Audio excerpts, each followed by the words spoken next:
క్రైస్తవుల మన పైన మన పని గురించి మనల్ని నిందించకూడదు, మనం చేసే పనిని బట్టి మనల్ని నిందించకూడదు, చదువులో ఫెయిల్యూర్ గా ఉండకూడదు, చేసే జాబ్ లో లో క్లాస్ లో ఉండకూడదు, ఏదైనా ఉన్నతంగా ఉండాలి. మనకు వచ్చే పని స్ట్రాంగ్ గా చేయాలి. మన మీద ఎవడు కూడా ఏలెత్తి చూపించలేనంత స్థితిలో ఉండాలి. బైబిల్లో దేవుడు పిరికి వారిని సెలెక్ట్ చేసుకోలేదు, బలమైన వారినే సెలెక్ట్ చేసుకున్నాడు. కష్టపడేవారంటే దేవునికి చాలా ఇష్టం. దానియేలు గ్రంథం 6వ అధ్యాయం 4వ వచనం. అందుకు ఆ ప్రధానులు అధిపతులు రాజ్యపాలన విషయంలో దానియేలు మీద ఏదైనా ఒక నింద మోపాలని ఉండి తగిన హేతువు కనిపెట్టుచుంటారు కానీ దానియేలు నమ్మకస్తుడే, ఏ నేరమైనను ఏ తప్పైనను చేయవాడు కాడు కనుక దానియేలులో తప్పైనను లోపమైనను కనుగొనలేకపోయేది. అధికారులందరూ కూడుకుని అసలు వీటిలో ఏదైనా మిస్టేక్ ఉందా అని వెతుకుదామని చూశారంట.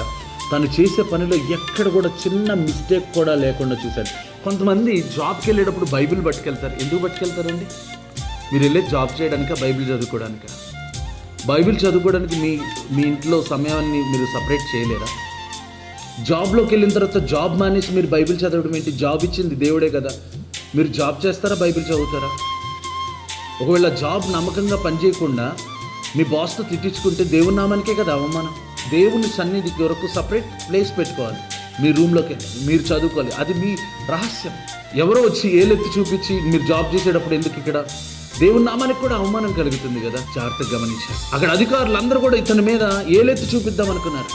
ఈయన మీద ఒక్క తప్పిదం కూడా చూపించలేకపోయారు. డ్యూటీ చేసే చోట చాలా నమ్మకంగా ఉండాలి. ఎవరు కూడా ఏలెత్తి చూపించకూడదు. నేను వాక్యం చూసే నీ లోపల నన్ను పట్టుకున్నారు. అసలు ఆ టైంలో వాక్యం ఎందుకు చూడాలి? మీ ఇంట్లో 8 hours మీరు జాబ్ చేసేటప్పుడు ఎందుకు? ఇంట్లో మీకు 1 hour దొరకట్లేదా ప్రార్థన చేయడానికి? దొరకట్లేదంటే మీరు దేవునికి సమయాన్ని ఇవ్వట్లేదు. దేవునికి ఒక ప్రత్యేకమైన సమయం అంటూ మీరు వెచ్చించట్లేదు. జాబ్లో కలిపేస్తున్నారు, దేవుని బిజినెస్లో కలిపేస్తున్నారు. బిజినెస్ చేసేటప్పుడు బిజినెస్ చాలా స్ట్రిక్ట్గా, అధికారం చెలాయించేటప్పుడు అధికారులుగా స్ట్రిక్ట్గా ఉండాలి. మీరు చేసే ప్రతి పని కూడా చాలా సిన్సియర్గా చేయాలి. మీ మీద ఏలెత్తకూడదు ఎవరు. మీ మీద ఏలెత్తారంటే దేవుని మీద ఏలెత్తినట్టే కదా. అవమానించారంటే దేవుని అవమానించినట్టే కదా. దేవుని నామాన్ని అవమానించే పనులు మనం ఎందుకు చేయాలి చెప్పండి? దానియేలు చేయలేదు. దానియేలు తన ఇంట్లో డోర్ తెరుచుకుని తను ప్రార్థన చేసుకున్నాడు. నీ ఇంట్లో నువ్వు డోర్ తెరుచుకుని ప్రార్థన చేసుకుంటావు, డోర్ క్లోజ్ చేసుకుని ప్రార్థించు, దట్స్ యువర్ విష్. కానీ ఎక్కడైతే జాబ్ చేస్తున్నారో అక్కడ సిన్సియర్గా ఉండాలి. ఎప్పుడైతే అలా ఉంటామో మన దేవుని నామానికి మహిమ కలుగుతుంది. అలాంటి జీవితాలు మనం కలిగి ఉందాం గాక, ఆశీర్వదించబడతాం గాక. God bless you.